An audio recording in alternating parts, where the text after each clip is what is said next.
The clerk at Hendricks's store watched the young homesteader count out coins for all needles, rawhide strips, and lampblack.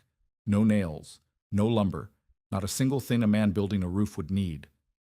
From the back of the store, a cattleman leaning against a barrel of salt pork grinned and said, loud enough for everyone, "Put him down for a coffin lid, too." The store went quiet. Not silent. Quiet. Which is worse. Outside, the homesteader loaded his supplies into the wagon. 3 miles away, on a claim with no timber and no money, his sister was weaving marsh reeds over a hole in the ground. He did not turn back to answer. Torgrim Flatten had not expected to bury his father in Nebraska. The plan had been simple enough when they left Winneshiek County in August of 1886. File the homestead papers, reach the claim before snowfall, and raise walls before Christmas. His father, Peter, had carried the filed receipt in his coat pocket like a man carrying a deed to the future. He coughed through Iowa and coughed through the Platte crossing and stopped coughing somewhere west of the Elkhorn River because the fever took the last of him on a Tuesday morning while Beret boiled coffee on a borrowed stove. Torgrim was 24. His sister was 16. They wrapped their father in a wool blanket they could not afford to lose and buried him in a churchyard whose name Torgrim forgot by the following week, because grief has a way of erasing the things that surround it while preserving the things that caused it. What it preserved was this: the homestead receipt, now creased and sweat-stained, for a quarter section in Dakota Territory that neither of them had seen. They kept moving because there was nothing behind them to return to. The farm in Iowa had been sold to pay the outfitting costs. Their mother had died 4 years earlier. The relatives who remained were second cousins in Dekra, who had made clear that 2 more mouths were not welcome past September. Torgrim drove the wagon. Beret sat beside him and did not speak for 2 days. And when she finally spoke, she said, "How far?" 3 weeks, Torgrim said. He was wrong. It took 4. They reached the claim on the 9th of October. The light was pale and flat, the kind of autumn light that makes distances look honest. You can see exactly how far everything is, and everything is too far. The nearest rail siding sat 18 miles southeast. The nearest stand of timber worth cutting stood 6 miles north, along a creek drainage that locals called Bone Run, though nobody could agree on why. The nearest neighbor, a man named Reuben Call, lived 3 miles east with his wife Clara and their 2 children in a sod-roofed dugout that leaked in the rain and stank of earth in the heat. What Peter Flatten had started before his last trip to Iowa was a hole in the ground. That is not unkind. That is what a dugout is. A rectangular excavation cut into a hillside or a rise, walled where necessary, roofed with whatever the land offers.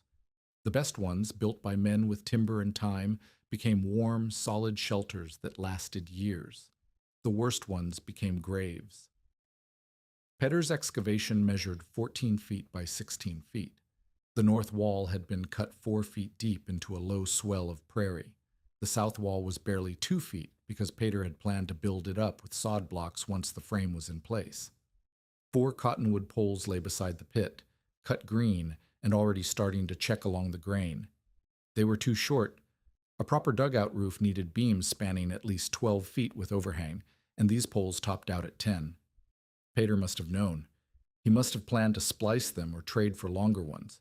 Now Peter was a mound of Nebraska dirt, and the poles were what they were. Torgrim climbed down into the pit. The floor was uneven.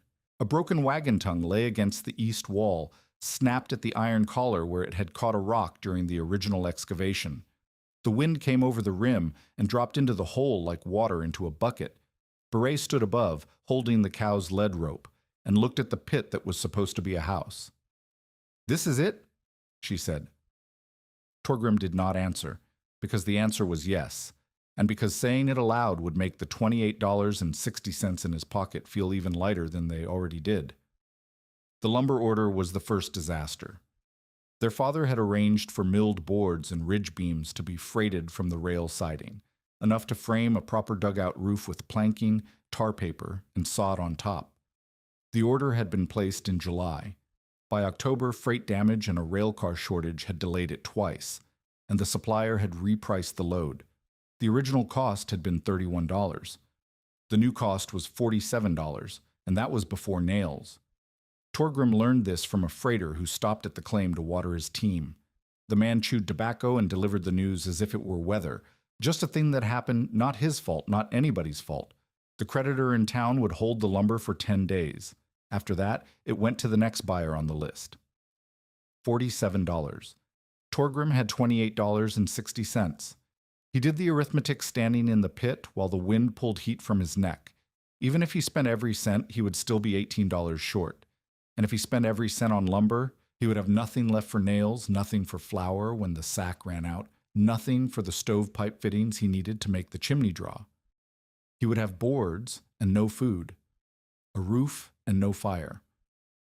The survival math was not complicated. It was just impossible. 6 weeks until hard winter. At least 8 roof beams needed, and he had 4 that were too short. $12 minimum for nails and hardware. 6 cords of fuel to survive until spring, and the nearest timber was a full day's round trip with a wagon he could not leave Beret alone without. 1 cow for milk, but milk freezes. A sack of flour, 12 pounds of salt pork, and 2 blankets between them, and a pit in the ground that would fill with snow the first time the wind shifted north. Asa Halcombe arrived on the 3rd day. He came on a gray horse, with a tool belt slung across the saddle and a manner that suggested he had been inspecting claims since before Torgrim was born. That was nearly true. Halcombe was 63, a former army carpenter who had built stockade walls at 2 different forts before the territory opened for settlement. Now he served as the county road overseer, which meant he knew every dugout, soddy, and frame shack within 40 miles, and he had opinions about all of them. He dismounted without greeting, walked to the rim of the pit, and looked down. Then he looked at the 4 cottonwood poles.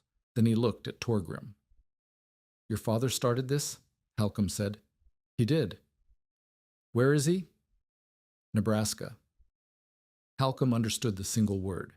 He took off his hat, held it against his chest for exactly 2 seconds, and put it back on. Then he stepped down into the pit and measured the walls with his boot heel, pacing the length and width with the automatic precision of a man who had done it 1,000 times. 14 by 16, he said. 4 feet on the north wall. South wall is nothing. Your father planned to build that up? Sod blocks, Torgrim said, once the frame was set. The frame. Halcombe looked at the 4 poles again. Those are 10-foot sticks. You need 12 minimum for the span, 14 with overhang, and you need 8, not 4. Where's the rest of the timber? Delayed, repriced, $47. How much do you have? Torgrim told him. Halcombe's expression did not change, but something behind his eyes settled, the way a door settles into a frame that has already warped. A legal shelter must be at least 12 by 14 feet, Halcombe said. That is the requirement. But a legal shelter and a shelter that keeps you alive through January are 2 different things. You need rafters. You need planking or brush thick enough to hold sod. You need a slope steep enough to shed snow. A flat dugout roof is a trap. It leaks first, then it sags. Then it comes down on you in the middle of the night, and you swallow dirt in the dark. Sod alone, Torgrim said. If I cut sod blocks and laid them across the poles I have, sod is weight, Halcombe said. Weight needs bones. You have 4 green cottonwood sticks that will bow under a wet blanket.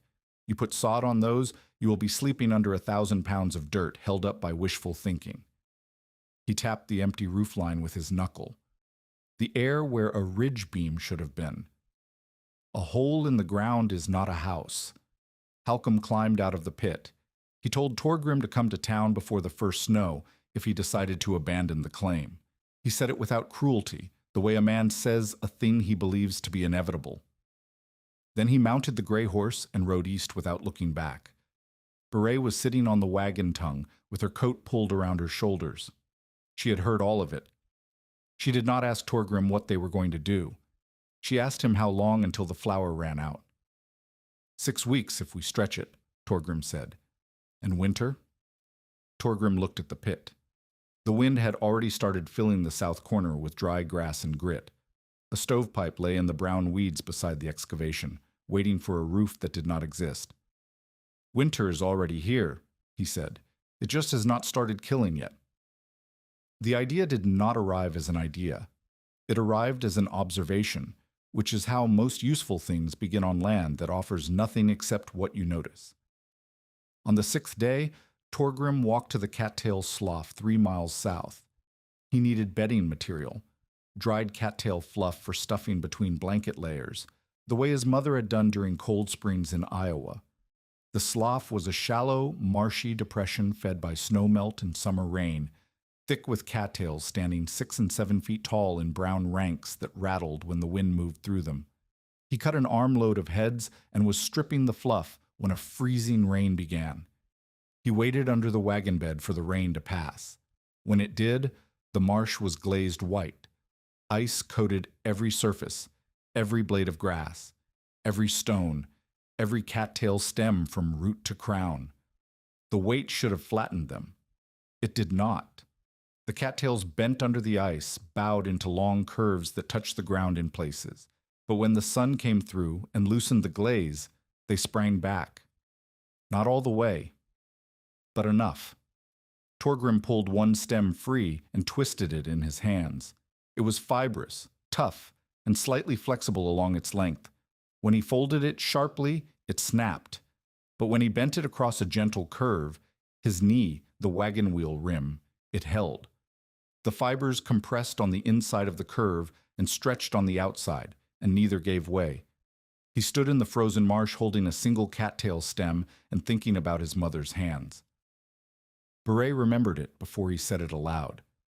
That night, huddled in the wagon bed with the cow tied to the rear axle and a tallow candle guttering between them, Torgrim described what he had seen, the ice, the bend, the recovery.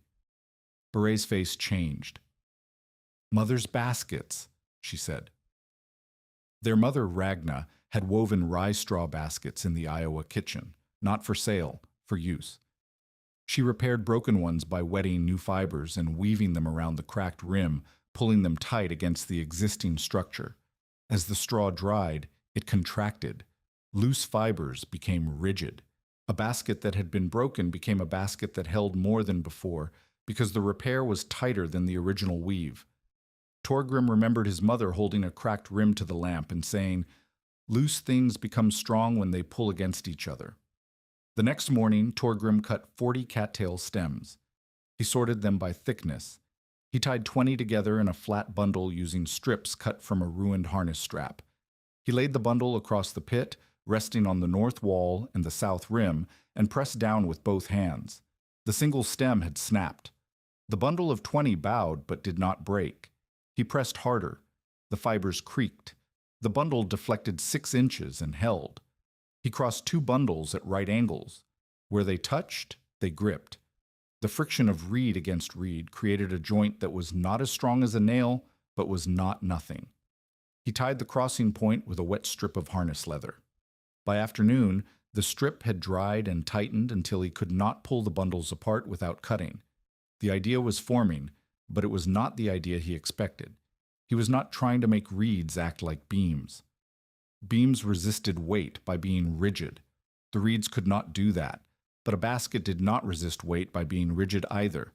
A basket distributed force through curves. Every fiber carried a small share of the load. The shape itself was the structure. He could not build a beam roof, he did not have beams, but he might be able to build a basket. Joseph Charette was not the kind of man who introduced himself. He was the kind of man who was simply present, like weather, and you accommodated him or you did not. Torgrim found him on the 8th day, or more accurately, Torgrim found his travois tracks leading to the slough and followed them until he found a man of about 60 years sitting beside a small fire, mending a broken runner with rawhide strips and a patience that made the work look like prayer. Joseph was Métis, French-Canadian father, Cree, and Assiniboine mother, and he had spent 40 years moving freight, trapping, and surviving on the northern plains in a manner that left very little evidence. He owned a cart, 2 horses, a buffalo robe that was older than Torgrim, and knowledge that could not be purchased at any price because nobody thought to sell it. He watched Torgrim cutting cattails. Torgrim was cutting them wrong, too low, too green, grabbing stems that would rot before they dried. Higher. Joseph said. Torgrim stopped. He had not heard the man approach, and the voice came from less than 20 feet away, which meant Joseph had been watching for some time. Cut above the ice scar, Joseph said. He pointed at a discoloration on the stem about 8 inches above the waterline, the mark where last winter's ice had stressed the fiber. Below that line, the stem is waterlogged. It will black rot inside a week. Above it, the fiber is sound. Torgrim adjusted his cut. Joseph watched him take 3 more stems and said nothing. On the 4th, Torgrim reached for a short, thick one, and Joseph shook his head. Leave the short ones. They are seed stems, hollow at the center. They look strong. They are not. He stood, walked to the edge of the cattail stand, and cut a stem with a single pull of a skinning knife that had been sharpened so many times the blade was half its original width. He held the stem upright for Torgrim to see. Long, thin at the top, thick at the base. Dry them standing up, or the water pools at the bottom and the rot starts from inside. How do you know this? Torgrim asked. Joseph looked at him for a long moment. It was not a hostile look. It was the look of a man deciding whether the person in front of him was worth the effort of an answer. My mother's family lived near the Knife River, Joseph said. Her aunts built earth lodges, not the kind your people build, holes covered with sticks. Real lodges. Timber frame, willow matting, grass insulation, earth covering, 40 feet across, 60 people inside. Warm in January. The women built them. The women repaired them. My mother's mother taught her, and she taught me, because I was small enough to fit through the smoke holes when the vents needed clearing. He picked up the broken travois runner and returned to his fire. The conversation apparently was over, but Torgrim came back the next morning, and the morning after that, and on the 3rd morning Joseph was already at the slough when Torgrim arrived, and he had sorted a pile of cut cattails into 3 groups, long and sound, short and usable, and reject. The reject pile was 1 in 5. You will waste stems, Joseph said. That is correct. A weak stem in the wrong place will rot under snow, and when it rots, the stems around it must carry its load. They were not built for that. They will fail in sequence. One bad reed can unravel a section the size of your hand, and a hand-sized hole in a roof lets in enough cold to kill a fire. Torgrim looked at the reject pile. It was large. Every stem in it represented time cutting, time hauling, time he did not have. I cannot afford to lose 1 in 5, Torgrim said. You cannot afford not to, Joseph replied. Joseph did not offer help the way Torgrim expected. He did not say, let me show you how to build this. He did not volunteer his time or his labor. He corrected errors as they happened, as if the errors offended him personally and the correction was for his own satisfaction, not for Torgrim's benefit. But the corrections were everything. Over the next 4 days, working in the slough each morning and at the dugout each afternoon, the design emerged, not from a single conversation but from a series of adjustments, objections, and demonstrations that Joseph delivered through his hands rather than his words. Torgrim described his basket idea. Joseph listened, then walked to the pit and stood in it for 10 minutes without speaking. He looked at the walls. He looked at the sky. He kicked the base of the north wall to test the clay. Then he climbed out and said, You are trying to build a basket. That is wrong.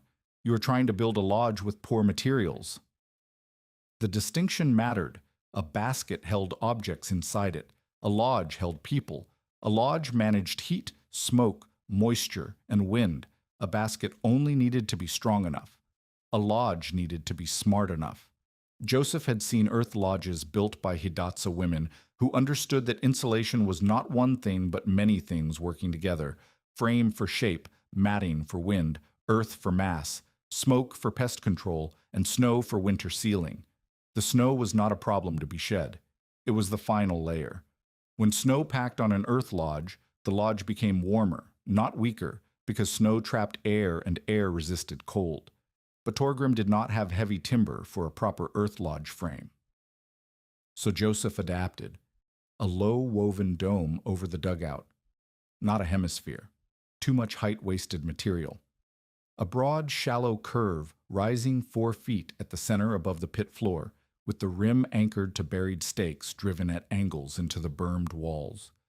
48 willow ribs harvested from the creek drainage, bent into arcs and lashed at the crown. Cattail mats, roughly 3,000 stems when woven, tied in overlapping courses around the ribs, working from the rim upward to the crown. Rawhide and harness leather lashings soaked in water, wrapped tight, and left to dry and shrink. Clay daubs smeared along the lower windward seam where snow would pack hardest.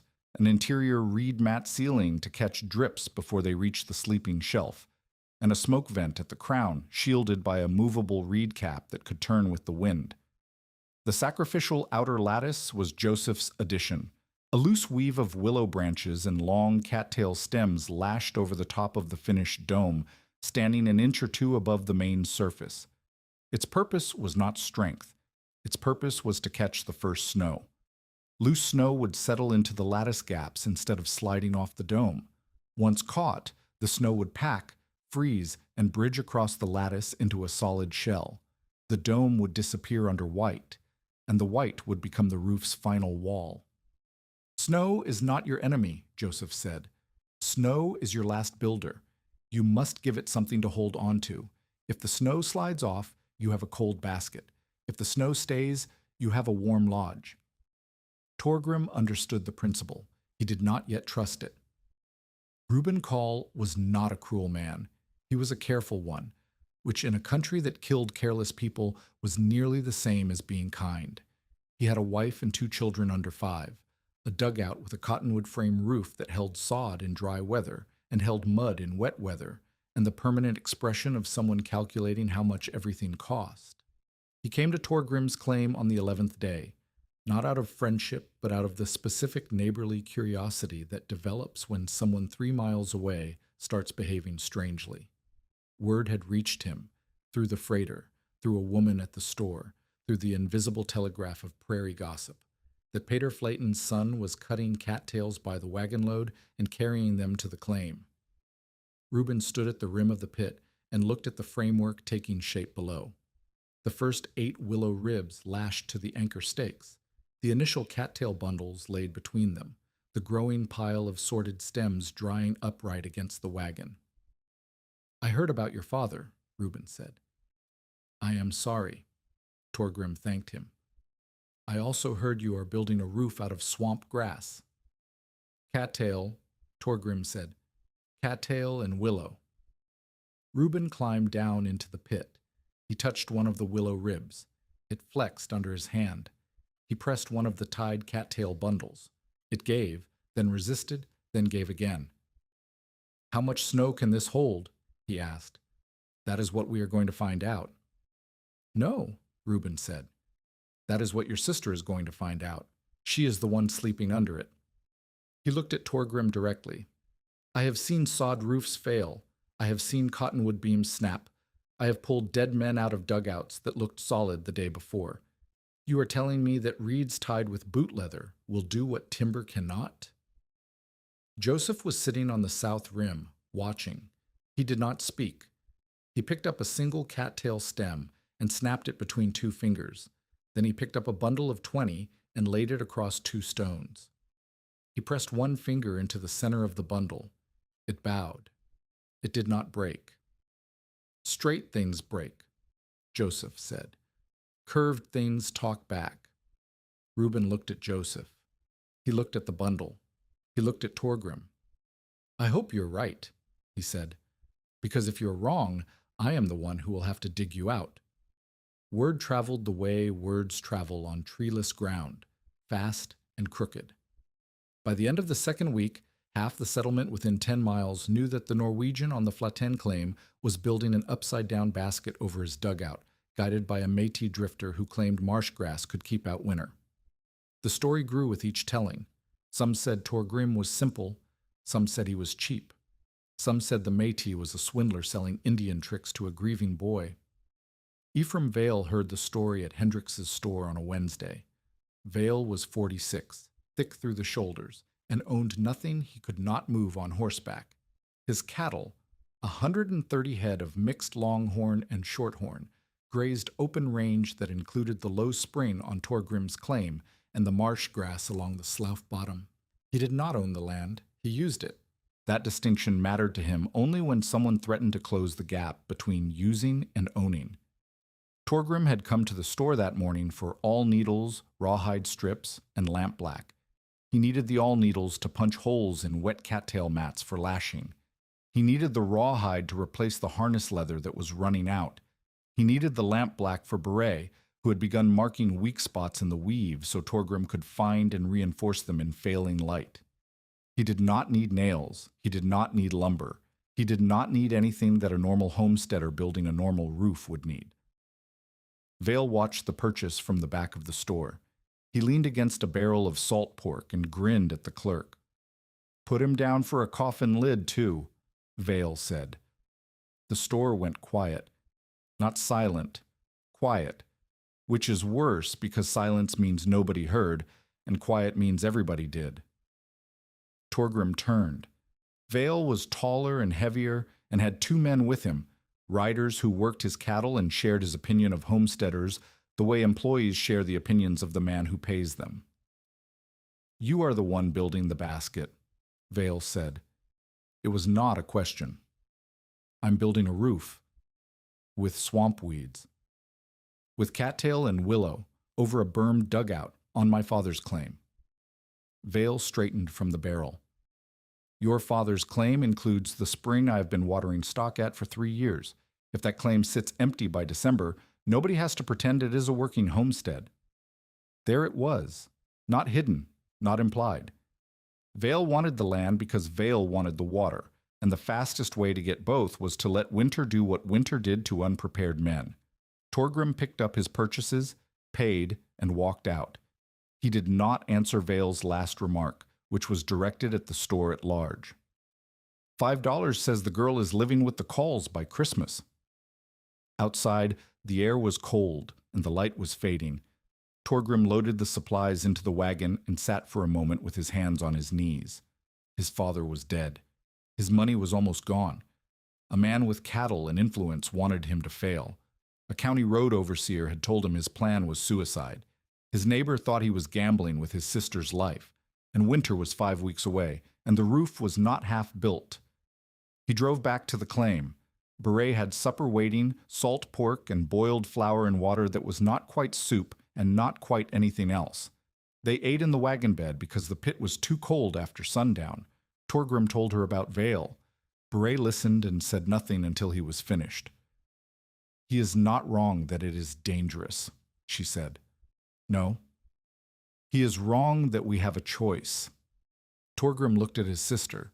She was 16, and she had lost both parents inside 4 years, and she was eating flour paste in a wagon in October in Dakota Territory, and she was not crying. She was calculating. She had their mother's face and their father's way of measuring a problem before deciding whether to be afraid of it. "We do not have a choice," Torgrim agreed.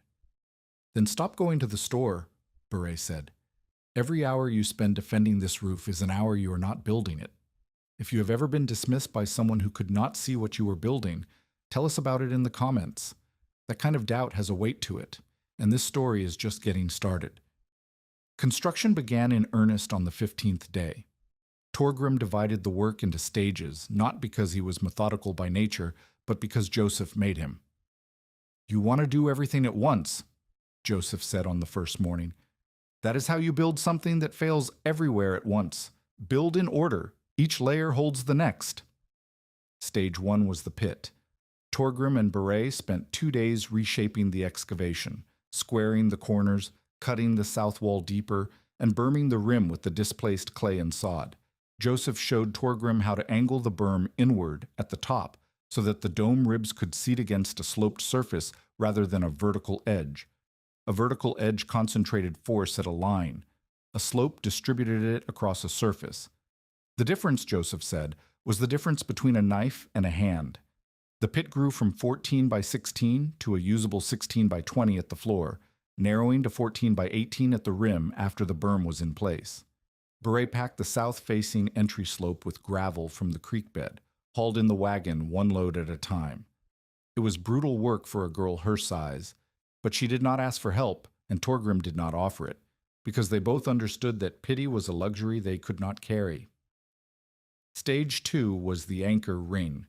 Joseph drove 32 wooden stakes at angles into the bermed rim, spacing them roughly 18 inches apart around the full perimeter. Each stake was a willow branch, sharpened at one end and driven until only 6 inches protruded. Rawhide loops were tied to each stake, and through each loop the base of a willow rib would eventually pass. The anchor ring was invisible once the dome was built, but it was the foundation of everything. If the anchors pulled free under snow load, the dome would slide off the berm like a hat off a bald head. Torgrim wanted to start the ribs immediately. Joseph made him wait. "The stakes need 3 days to settle," Joseph said. "The clay around them needs to freeze, thaw, and freeze again. After the second freeze, the earth grips them. Before that, you're tying a roof to mud." 3 days. Torgrim did not have 3 days to waste, but he had learned in 2 weeks of watching Joseph that arguing with a man who had survived 40 Northern Plains winters was a poor use of time. He spent the 3 days cutting cattails, sorting them into Joseph's 3 categories, and drying them in upright bundles braced against the wagon. By the end of the 3rd week, 12 willow ribs were set in the anchor ring and bent into arcs that met at the crown. The skeleton of the dome looked like the ribcage of an animal that had died on its back, pale, curved, and disturbingly fragile. Beret stood inside and looked up through the gaps between ribs at the gray sky. "It does not look like a roof," she said. "It is not a roof yet," Torgrim said. "It does not look like it will ever be a roof."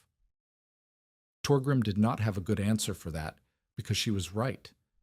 The willow ribs looked like exactly what they were, bent sticks held together by rawhide and hope. The cattail mats had not yet been woven, the clay had not been daubed, the sacrificial lattice had not been built. What existed was a frame, and a frame without covering is just a drawing of an idea. Joseph appeared at the rim. He had been watching from the berm. "A lodge does not look like a lodge until the last layer," he said. "It looks like a mistake until then. That is how you know you are building something real. Mistakes look like mistakes until they become something else." The temperature dropped 4 degrees that night. Torgrim lay in the wagon bed and listened to the willow ribs creak in the wind, and he wondered whether what he was building was a lodge or a grave, and whether he would know the difference before it was too late. 5 weeks to hard winter.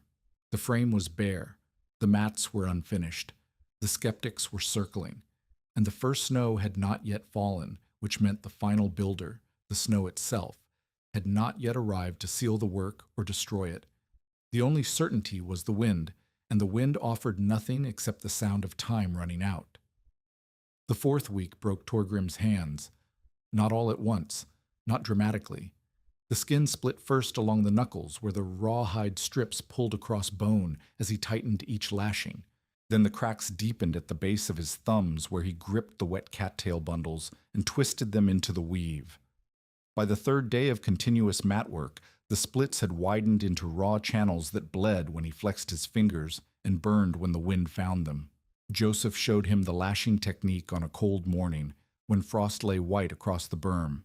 He brought a kettle of water to the pit and dropped 6 rawhide strips into it, each one cut about 3 feet long and a half-inch wide. The strips softened in the water and turned from stiff leather into something closer to rope, pliable, wet, and warm in the hand. "Wrap the crossing," Joseph said. He took 2 cattail bundles, each as thick as a man's forearm, and laid them across each other where they met a willow rib. He pulled a wet rawhide strip from the kettle, looped it around the crossing point twice, and pulled it tight with a motion that used his whole arm, not just his wrist. The strip seated into the gap between the bundles and gripped the willow beneath. "Now leave it." "That is all?" Torgrim asked. "That is all. The rawhide does the rest. As it dries, it shrinks. Wet rawhide is soft. Dry rawhide is iron. By tomorrow morning, you will not pull those bundles apart without a knife." Torgrim tried it. His first knot slipped.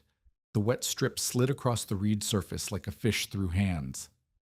He tried again, pulling harder, and the strip held, but the bundles shifted, opening a gap at the joint that would let wind through. Joseph watched him fail 4 times. On the 5th attempt, Joseph reached over and adjusted Torgrim's grip, not on the rawhide, but on the bundles themselves. Hold them together first, then wrap. You are trying to make the lashing do 2 things. It can only do one. You hold. It locks. On the 6th attempt, the lashing seated clean. Torgrim left it overnight. In the morning, the rawhide had contracted into a joint so tight that the bundles creaked when he tested them, but did not move. The shrinkage had pulled the cattail fibers into compression against each other, and the compression had created friction, and the friction held. 20 feet of finished lashing work. That was the day's progress. Joseph looked at it and told Torgrim to untie it and redo it. "The spacing is wrong," Joseph said. "You lashed every 8 inches. It needs to be every 6 on the windward side and every 10 on the lee. The wind hits from the north. The north face takes 3 times the pressure. If you lash it evenly, you waste rawhide where you do not need it and starve the side that does." Torgrim stared at the 20 feet of work. Each lashing had taken 5 minutes to seat properly. 20 feet held roughly 30 joints, 2.5 hours of labor in the cold. He wanted to argue. He wanted to say it was close enough. He untied it. He relashed it at 6-inch intervals on the north face. Joseph nodded once and walked to the slough to cut more stems. The smoke lesson came 3 days later and nearly caused their first real argument. Torgrim had been building the dome with the intention of sealing it as completely as possible. Every gap meant cold air. Every crack meant heat lost. The tighter the weave, the warmer the interior. This seemed obvious. It was also, Joseph told him, a way to die. Joseph brought a candle and a clay bowl to the pit. He lit the candle, placed it on the floor, and covered it with the overturned bowl, leaving no gap. "Watch," Joseph said. The candle flame shrank. It guttered. It went out. Joseph lifted the bowl. A thin thread of smoke rose from the dead wick. "No draft, no flame," Joseph said. "No flame, no life. Not just for the candle, for you. A sealed space fills with smoke and bad air. You will not smell it happening because you will be asleep. You will not wake up." "A vent," Torgrim said. "A vent that works in wind, not a hole. A hole lets snow in and heat out. You need a cap that turns." Joseph picked up a flat piece of bark and held it above the dead candle at an angle. The wind pushes the cap. The cap faces away from the wind. The smoke goes out the back. The wind does not come in the front, like a weather vane. "That is a hole in the roof," Torgrim said. "Every hole is heat lost. Every hole is also breath gained. Pick which one you want to lose." Torgrim did not like it. The vent felt like a concession, a weakness designed into the structure. But Joseph would not continue working on the dome until Torgrim agreed to build the vent cap, so he built it. He cut a square opening at the crown, 12 inches by 12 inches, and fashioned a cap from willow strips and cattail matting with a tail fin cut from a broken crate board. The tail caught the wind and swung the cap downwind, shielding the opening. When the wind shifted, the cap swung with it. It worked. It also leaked heat. Torgrim could feel the warm air pulling upward through the vent when the fire burned. Joseph saw him staring at the gap and said, "You are measuring what you lose. Measure what you keep." Progress came in numbers that Torgrim tracked against the calendar the way a man tracks money against debt.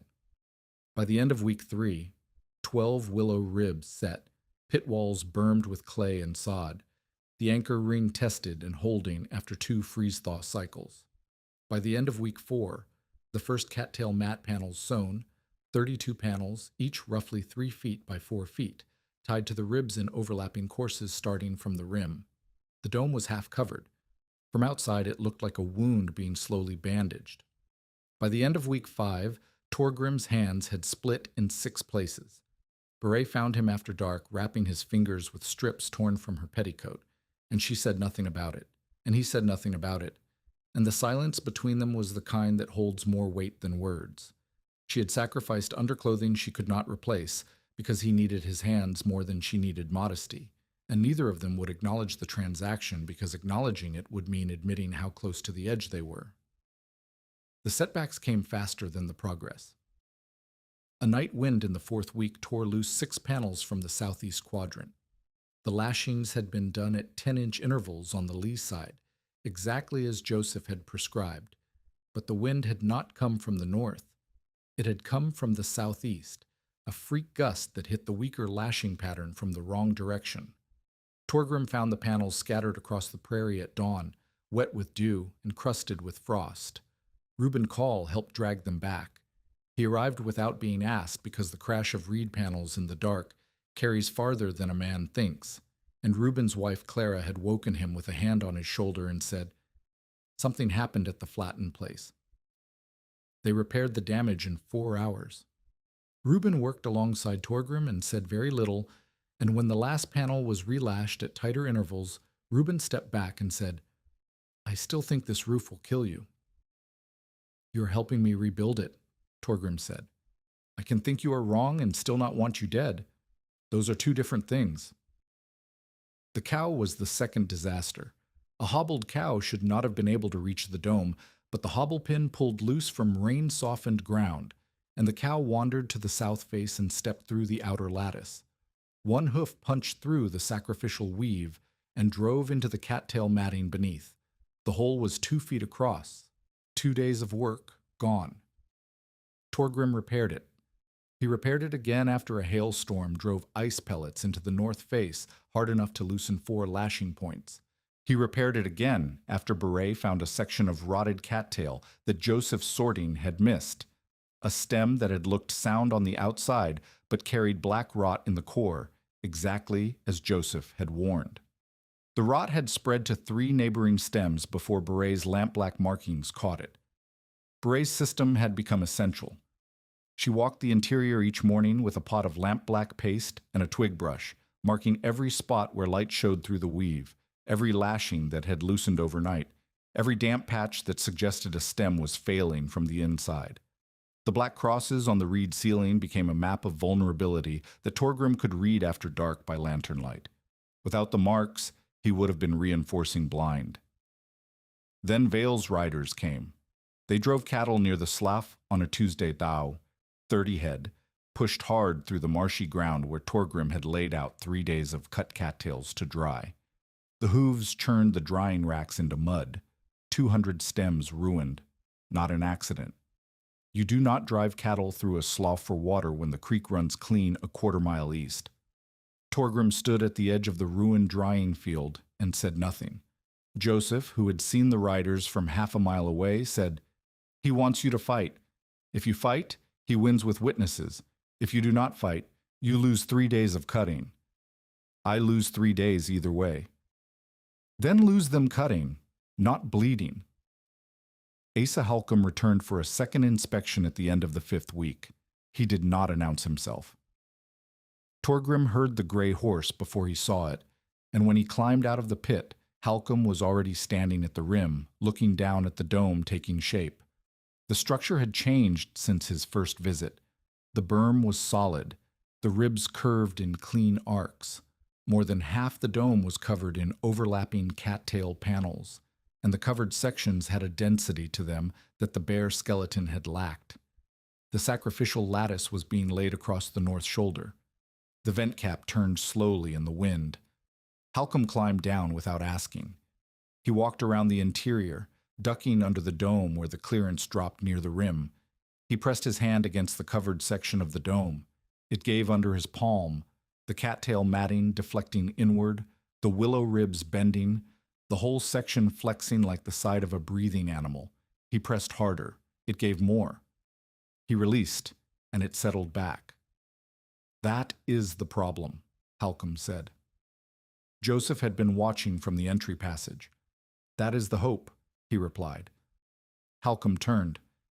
"If this flexes under a man's hand, what happens under 3 feet of snow?" "Under 3 feet of snow, it flexes 3 inches and stops. The snow bridges across. The bridge carries the next foot. The next foot carries the next. The dome does not fight the weight. It accepts the weight and lets the weight become the structure. And if the weight does not stop at 3 feet? Joseph said nothing. Halcombe looked at the vent cap, the clay seam along the base, the interior drip mat that Beret had hung from the lower ribs. He looked at Torgrim. Then he said, "I have watched men die under roofs I would have trusted with my own family. I have also watched men survive under roofs I would not trust to hold a hat. This territory does not care what I think." He climbed out of the pit. "If you are alive in February, I will come back and learn something." That was the closest thing to hope anyone had given them. An unexpected help arrived 3 days before the dome was complete. Clara Call, Reuben's wife, a woman who spoke precisely and rarely, came to the claim carrying a cloth bundle. Inside were 2 bone needles, each about 4 inches long, polished smooth and sharp enough to pierce wet cattail fiber. "These were my mother's," Clara said. "She used them for rag rugs." She sat beside Beret on the berm and showed her a faster over-under stitch that pulled cattail strips through the matting instead of wrapping them around the outside. The old method required Torgrim to tie each panel's edge to the rib underneath. Clara's stitch bound the panel directly to its neighbor, edge to edge, which closed the gap between panels and eliminated the need for a separate lashing at every seam. Beret learned the stitch in 20 minutes. She was faster than Clara by the end of the first hour. By the end of the second hour, she had closed 4 panel seams that had been leaking light. Torgrim watched from across the pit and felt something shift in his chest that he did not have a word for, the recognition that his sister was not merely enduring this. She was building it. The dome was finished on the last day of November. Finished is a generous word. Complete is closer. Complete in the way that a living thing is complete, which means still changing, still settling, still finding its shape. The reed cap turned on the vent. The clay seam sealed the lower windward rim. The sacrificial lattice lay across the dome like a net thrown over a sleeping animal. Inside, the sleeping shelf, packed earth raised 18 inches above the floor on the west wall, was covered with dried cattail fluff and the 2 blankets. The stovepipe ran through a clay-lined hole in the east wall, venting the small iron box stove they had traded Torgrim's spare shovel to obtain. The interior drip mat hung 6 inches below the dome, ready to catch condensation. Torgrim stood outside in the fading light and looked at what they had built. It did not look like a house. It looked like a mound, a low, brown, matted hump rising from the prairie with smoke curling from the top, and a dark entry passage facing south. A person passing at a distance might mistake it for a collapsed haystack. A person passing close might mistake it for a grave. But the first performance test had already begun because the temperature had been dropping for 3 days, and the interior readings told a story the exterior could not. With a small fire in the stove and the vent cap oriented downwind, the temperature inside the dome was 17 degrees warmer than outside. Beret had hung a mercury thermometer from the drip mat, a gift from Reuben Call, who said he was lending it, not giving it, which meant he expected them to survive long enough to return it. 17 degrees. Not enough. Not nearly enough for the hard cold that was coming, but 17 degrees was the performance without snow. The dome was waiting for its final layer. The snow had to come, and it had to stay. If it slid off the lattice, they had a cold basket. If it stayed, they had a chance. The storm signs gathered in the second week of December like debts coming due. Cattle bunched against fences and would not move into open ground. The sun developed halos, pale rings of light that cattlemen called sundogs, and that Joseph called the sky counting its teeth. A freighter passing through from the west said the telegraph operator at Fort Buford had tapped out a warning. Hard weather forming over the Montana ranges, moving east, no estimate on timing. Joseph grew quiet. Not his usual quiet, which was economical. A different quiet. The quiet of a man listening to something beyond the range of normal hearing. He told Torgrim to bring every loose tool inside the entry passage. He told Beret to fill every pot and kettle with water and set them inside before they froze. He told Torgrim to stack cut reeds along the entry tunnel walls. If the outer layer tears, you must repair from inside, Joseph said. You cannot go out in a plains blizzard and come back. The entry tunnel is your workshop. You think it will be that bad? Joseph looked north. The sky was the color of a bruise, yellow at the edges, gray-purple at the center, pressing down on the horizon like a hand on a throat. I think the snow has been patient, Joseph said, and patient things do not arrive gently. The sleet came first, not snow. Sleet, freezing rain mixed with ice pellets that hit the dome like gravel thrown by hand. Torgrim and Joseph spent the full night listening. The dome creaked. Water found every low seam, every point where panel edges met imperfectly, every spot where the clay daub had cracked during curing. Beret placed pans beneath the drips. By morning, she had 7 pans collecting water. But the dome did not collapse. It did not sag. It did not tear. It leaked in small places, and small places could be fixed. Joseph showed Torgrim how to smear clay at the lower windward seam only, never across the whole surface. Too much clay would turn the flexible basket into a rigid mud shell before the snow arrived to support it. Rigidity without mass was a death sentence. The dome needed to stay alive, moving, flexing, adjusting, until the snow packed it into stillness. They added a second layer of reed mats over the north shoulder, where the sleet had hit hardest.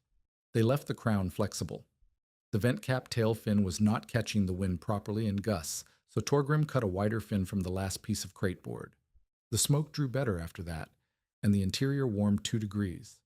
Asa Halcom's verdict hung in the air like an unpaid debt. Surviving sleet is not surviving snow load. Vale said the same thing louder to anyone who would listen. At the store, the first deep storm would press that basket flat. They were not wrong to doubt. The dome had survived water. Water weighs 62 pounds per cubic foot. Snow weighs less, 8 to 20 pounds depending on density. But snow accumulates, water drains. A foot of snow on a roof is a permanent guest. 2 feet is a boarder. 3 feet is a new owner. The question was not whether the dome could hold snow. The question was whether the snow would hold itself, whether it would bridge, pack, freeze, and become a shell before it crushed what it sat on. The answer was coming. It was crossing the Montana line in a wall of wind and white, and it had no interest in Torgrim's calculations. The storm hit on the 12th of January, 1887. It did not arrive the way storms arrive in places with trees and buildings, as a sound first, then a feeling, then a sight. On the open prairie, it arrived as a disappearance. The horizon erased. The sky and the ground became the same color. The wind did not howl. It pressed.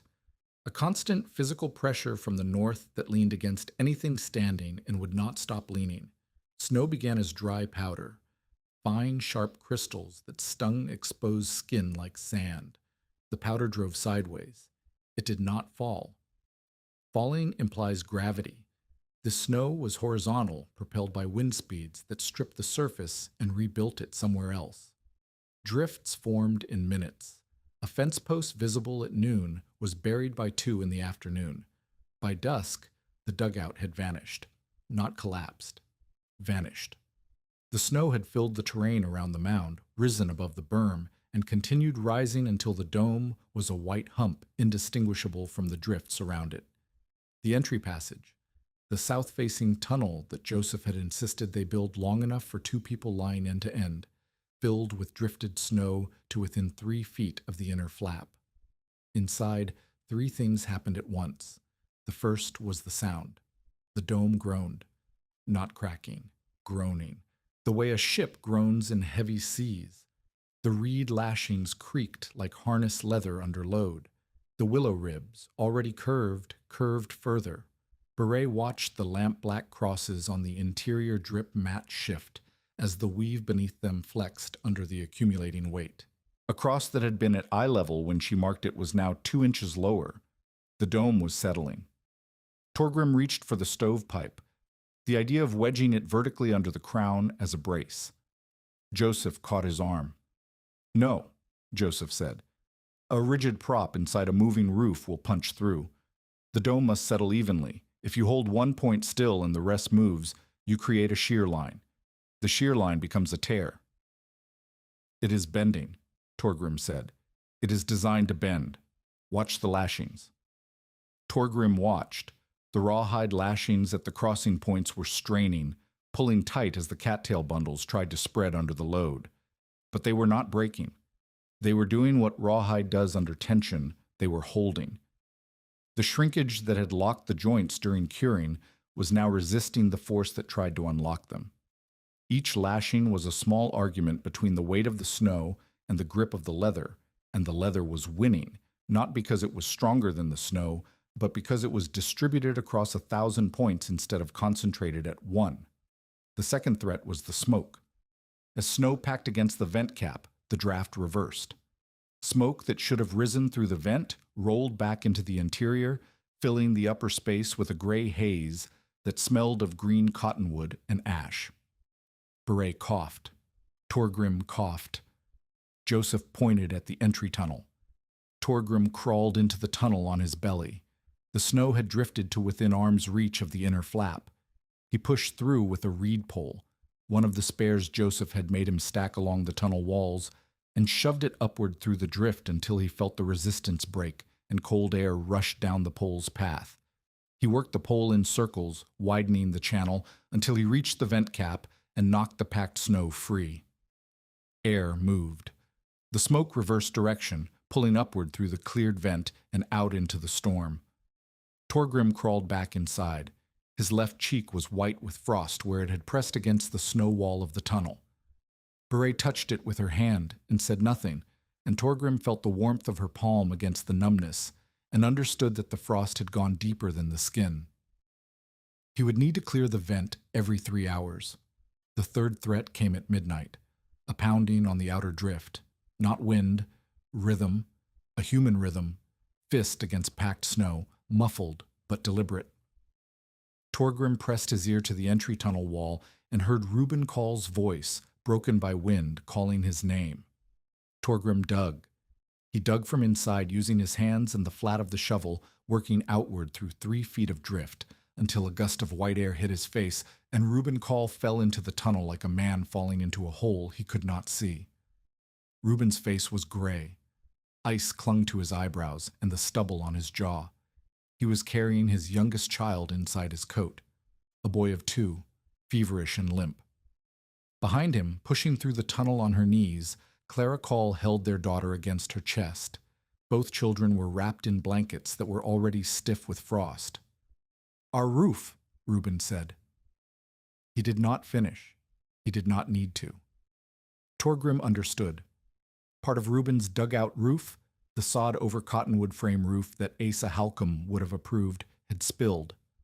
The weight of the drifted snow had bowed the beams, and the sod above them had cracked along the grain and dropped a section of frozen earth onto the bed. Nobody was crushed, but the dugout was open to the storm, open to 28 degrees below zero and wind that did not stop. Reuben had walked 3 miles in a blizzard with a sick child inside his coat. He had walked toward the only shelter he knew was still standing, the shelter he had told Torgrim would kill him. If you are still with this story, hit subscribe, because what is happening inside that dome right now is about to change everything for everyone in it. The shelter designed for 2 now held 6. Torgrim and Beret gave up the sleeping shelf. Clara and the children took it. Reuben sat against the west wall and held his son and did not speak. Joseph fed the stove with the careful economy of a man who knew exactly how much wood remained and exactly how long it needed to last. The stove was an 18-inch iron box that burned half a quart a week at full draw. They had 4 cords stacked in the entry passage and along the interior walls. 4 cords for 6 people through the worst of winter. The math was survivable if the storm broke within a week. It was not survivable if it continued. But the dome was doing something none of them had planned for. The snow that had threatened to crush them was saving them. It happened in stages, and Torgrim noticed each one because he was lying on the floor with his ear against the ground and his eyes on the drip mat above. First, the outer sacrificial lattice caught the driving snow. Instead of sliding off the dome's curve, the powder lodged in the lattice gaps exactly as Joseph had designed. The first inch of snow held. The second inch packed against the first. By the third inch, the snow was bridging across the lattice wands, connecting them into a continuous surface. Second, the bridged snow froze.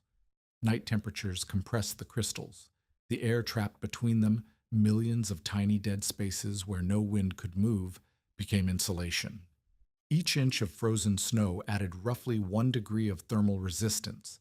3 inches was 3 degrees. A foot was 12.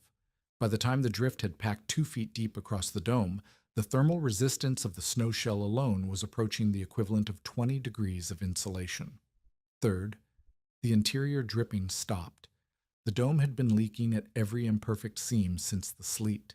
Now the freeze had sealed the outer surface.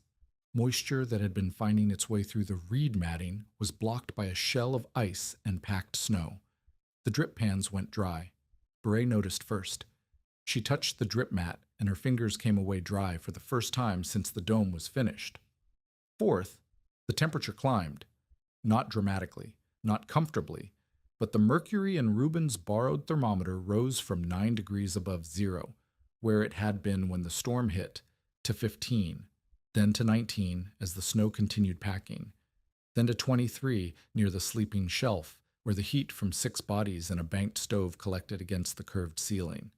Outside, the mercury had fallen to 28 below, a difference of 51 degrees across a wall made of reeds, rawhide, clay, and snow. The dome breathed. That was the word Beret used later, and it was the right word. The willow ribs flexed gently as gusts loaded and unloaded the north face. The cattail matting shifted and resettled. The lashings creaked and held. The snow shell thickened and hardened.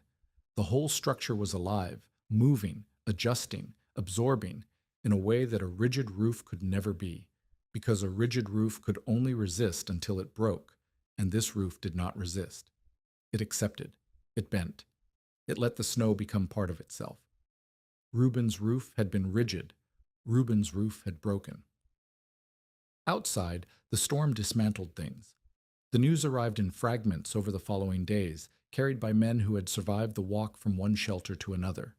Ephraim Vale's line shack, a plank and tar paper structure 3 miles northwest, had lost a section of roofing when the wind peeled the tar paper back and snow drove through the gap. One of Vale's hired hands, a young man named Ansel Prout, had tried to walk from the line shack to the main camp and had collapsed in a drift 50 yards from the door. They found him alive but frostbitten across both feet. A horse that had been left in harness beside the shack froze standing up. Cattle drifted against a fence line on the south edge of Vale's range and smothered in a press of bodies. 12 head lost in a single night. This was the edge of the Great Die-Up. Across the northern plains, the winter of 1886 to 87 was killing cattle by the hundreds of thousands. Open-range ranching, the system that had made men like Ephraim Vale rich enough to bully homesteaders, was collapsing under the weight of the same snow that was insulating Torgrim's dome. The drought of the previous summer had left the grass thin. The fall had brought early cold, and now the winter was finishing what the drought had started. Vale did not know it yet, but the world that had given him power was dying around him, while a homesteader's reed basket held 6 people alive through the night. Asa Halcombe reached the claim on the morning of the second day. He came on foot because the snow was too deep for the gray horse. He carried a shovel and a length of rope and the expression of a man who expected to find the dead.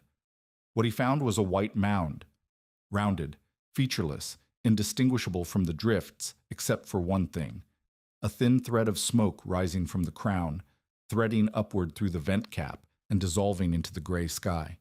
He stopped. He stood in the snow, waist deep, breathing hard from the walk, and stared at the smoke. Then the entry passage moved. Snow fell away from the south face. A flap of reed matting pushed outward. And Beret Flatten, 16 years old, wrapped in a blanket with her hair matted against her forehead, looked out at Asa Halcombe and said, "We need more wood." Halcombe did not speak for a long time. He looked at the mound. He looked at the smoke. He looked at the girl. Then he unfastened the rope from his belt and started digging toward the entry. And as he dug, Torgrim heard him say very quietly, "Well, that is not a coffin." The storm broke on the third day. The wind eased. The sky opened in pale streaks.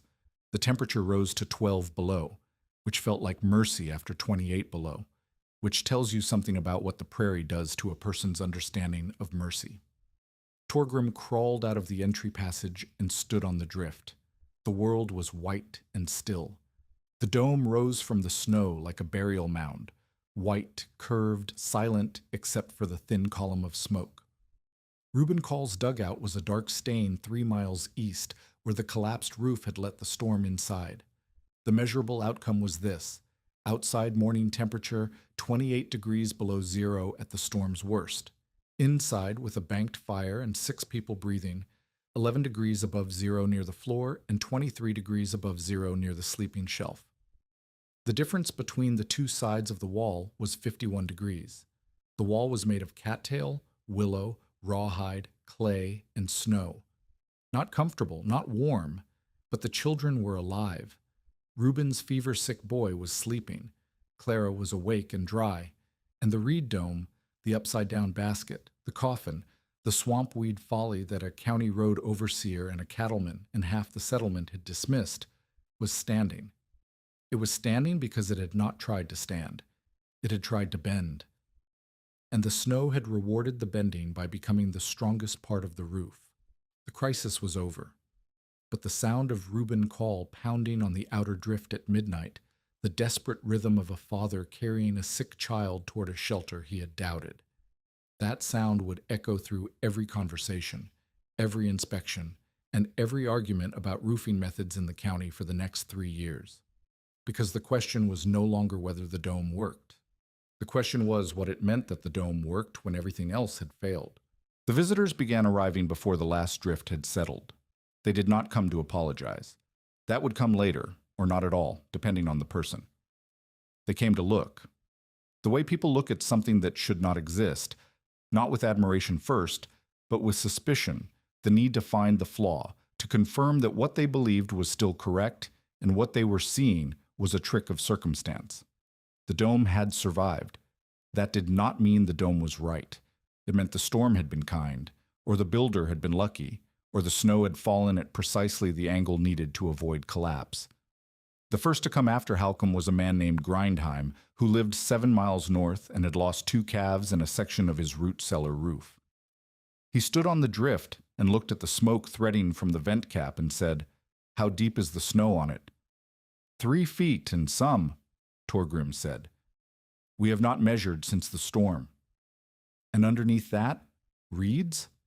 Cattail and willow, lashed with rawhide, clay at the base. Grindheim looked at Torgrim the way a man looks at a card player who has just won a hand with a pair of 3s. Not respect, not yet. Something closer to annoyance that the rules had been broken and the game continued anyway. 2 women came the following day, neighbors of Clara Call, carrying bread and a jar of rendered fat. They entered the dome, stood inside for 3 minutes, touched the drip mat, touched the wall, and left. One of them said to the other as they walked back across the snow, "It is warm." She sounded offended. Asa Halcombe's conversion happened on the 4th day after the storm broke. He came back as he had promised. If they were alive in February, he would come and learn something. He brought his tool belt, which was his way of saying he intended to stay longer than a glance. He brought a plumb bob and a folding rule, which was his way of saying he intended to measure. He crawled through the entry passage on his knees. Inside, the dome was dim. The stove glowed. The drip mat hung dry. The temperature near the sleeping shelf was 21 degrees above zero, 49 degrees warmer than the outside air, which sat at 28 below in the early morning shade. Halcombe stood in the center of the dome, where the clearance was highest, just enough for a tall man to stand without stooping. He reached up and pressed his palm flat against the reed ceiling. The cattail matting was cold to the touch, but dry. Beneath his hand, he could feel the structure, the woven stems, the willow rib behind them, the taut rawhide lashing at the crossing point. Above all of that, invisible, the packed snow. He moved his hand. The reed mat flexed. Not much, a quarter inch, perhaps less, but it moved. The dome was still alive, still adjusting, still breathing under the weight it carried. I called this a coffin, Halcom said. He kept his hand on the ceiling. I was wrong about the shape. He did not say he was wrong about everything. He did not say Torgrim was brilliant or the design was perfect. He said he was wrong about the shape, which meant he had expected the dome to behave like a coffin, rigid, sealed, and unable to respond to what pressed upon it. What he was touching was the opposite. The dome responded. That was what had saved it. "Show me the anchor ring," Halcom said. Torgrim took him to the rim. He cleared snow from the base of the berm and showed Halcom the buried stakes, the rawhide loops, the way the willow ribs passed through the loops and seated against the angled berm. Halcom measured the spacing with his folding rule. He tested 3 stakes by gripping and pulling. None moved. The freeze-thaw cycles that Joseph had insisted on waiting for had bonded the stakes to the earth. "This is the foundation," Halcom said. "Not the reeds, not the snow. This ring." "Joseph designed it," Torgrim said. Halcom looked at him. "Charette designed the ring?" "Joseph designed all of it. I built it. He taught me how." Halcom was quiet for a long time. Then he said, "I owe Charette an answer to a question he asked me, about how many dugout roofs I have seen fail because the builder tried to keep snow off rather than keep heat in." He paused. "The answer is 11. Reuben Call's conversion was slower and more practical. He had spent 3 nights in Torgrim's dome during the storm. He had felt the temperature difference. He had watched his children sleep against the west wall without frost forming on their blankets. He had seen the drip pans go dry. He knew, in the way that a man who has nearly lost his family knows, that the dome had done what his own roof could not. But Reuben was not a man who changed his mind based on a single experience. He needed data. He needed comparison. So he kept the borrowed thermometer. Torgrim told him to keep it for now, and he measured. Over the next cold week, after he had patched his own dugout roof with fresh sod and cottonwood planks scavenged from a failed claim to the south, he recorded temperatures twice a day. Inside his repaired dugout with a full stove, 29 degrees above zero on the warmest reading, 14 above on the coldest. Inside Torgrim's dome with a half stove, because they were burning less wood now that the snow shell insulated, 31 above on the warmest, 19 above on the coldest. Torgrim's dome was warmer on half the fuel.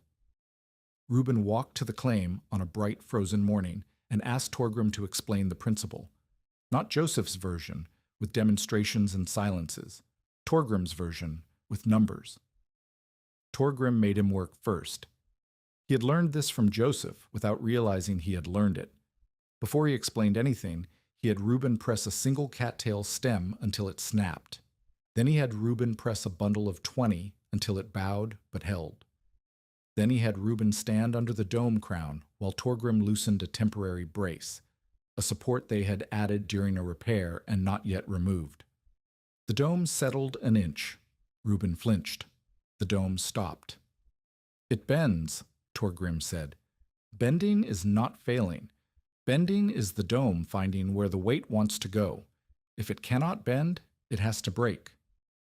Reuben looked at the drip mat, the vent cap, the anchor ring visible at the rim. He asked about fuel consumption. He asked about the vent design. He asked about the reed sorting, how many stems rejected, how long the harvesting took, where the best cattail stands grew. Then he asked the question Torgrim had been expecting. "Can I build one?" The community came in waves, not a flood. Waves. Each wave brought different people with different questions and different levels of willingness to believe what their neighbors had already told them. The first wave was practical, men who had lost roofs or root cellars and needed to understand whether reeds could patch the damage faster than timber they did not have. Torgrim showed them the over-under stitch that Clara Call had taught Beret. He showed them how to sort cattails. He showed them the lashing technique. Some took notes. Some watched and tried it once and left. One man, a Bohemian named Dvorak, stood in the dome for 20 minutes without speaking and then asked, "How much did this cost?" Torgrim calculated. He had spent $6 on all needles, rawhide, and lampblack. The cattails and willow were free. The labor was his own. $6, he said, and 60 days. Dvorak left. He came back 2 days later with his 16-year-old son and asked Torgrim to show the boy the anchor ring. The second wave was social. Women who came with food or thread, or questions that were really inspections. They looked at the dome the way they looked at a quilt made with unfamiliar stitching, acknowledging that it worked while reserving judgment on whether it was proper. Beret handled these visits. She had a talent for answering questions about the dome's interior without making the questioner feel ignorant, which was a skill more valuable than any construction technique. The third wave was Joseph's wave, and it did not arrive in person. It arrived in the sentences Torgrim began repeating to every visitor because Joseph had insisted on it. "I did not invent this," Torgrim said. "I was taught to listen to it." Joseph had been clear. The method was not Torgrim's invention. It was an adaptation of knowledge that came from Earth Lodge builders on the upper Missouri, Hidatsa women who had perfected insulated structures over centuries. Torgrim had not discovered that snow was insulation. He had been shown how to let it work. The reed weaving, the tension lashing, the sacrificial lattice, the vent cap, each element traced back to older hands, older eyes, older winters. "If you sell this as yours," Joseph told him, "you will sell a lie. Lies built into a house make the house weaker." Torgrim did not sell it. He gave it away. Every teaching was free. Every question was answered. And every answer began with the same sentence, until the sentence became part of the method itself, a foundation that was not in the anchor ring or the ribs, but in the honesty of where the knowledge had come from. Joseph's cough had been there since the storm, not the sharp cough of a sudden illness.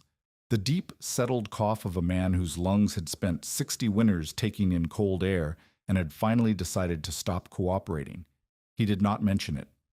Torgrim noticed it the way you notice a change in the sound of a tool, not all at once, but as a growing wrongness that accumulates until you can no longer pretend it is not there. Joseph coughed after climbing out of the pit. He coughed after walking to the slough. He coughed in the mornings before the stove warmed the air, and the cough had a wet, congested quality that Torgrim recognized from his father's last weeks. They continued working together through February. The collaboration had shifted. Joseph no longer corrected Torgrim's technique. There was little left to correct. Instead, they built together, side by side, and the work had the quality of conversation without words. Joseph would cut, Torgrim would sort. Torgrim would lash. Joseph would test. They moved around the dome and the slough with the efficiency of two people who understood each other's rhythm. They clashed only once during this period, and the clash revealed how differently they understood what they had built. Torgrim wanted to improve the dome, to add a second interior wall of woven cattail that would create a dead air space between the inner and outer layers. He had reasoned it out. 2 walls with trapped air between them would insulate better than 1 wall, the same way 2 blankets with air between them were warmer than 2 blankets pressed together. The physics made sense. Joseph said no. "You are making it complicated," Joseph said. "Complicated things need complicated repairs. When that inner wall sags, and it will sag, you cannot reach the outer wall to fix it. You have hidden the structure from your own hands." "The improvement is worth the difficulty," Torgrim said. "The improvement is worth the difficulty to you. You are young and strong, and your hands reach everywhere.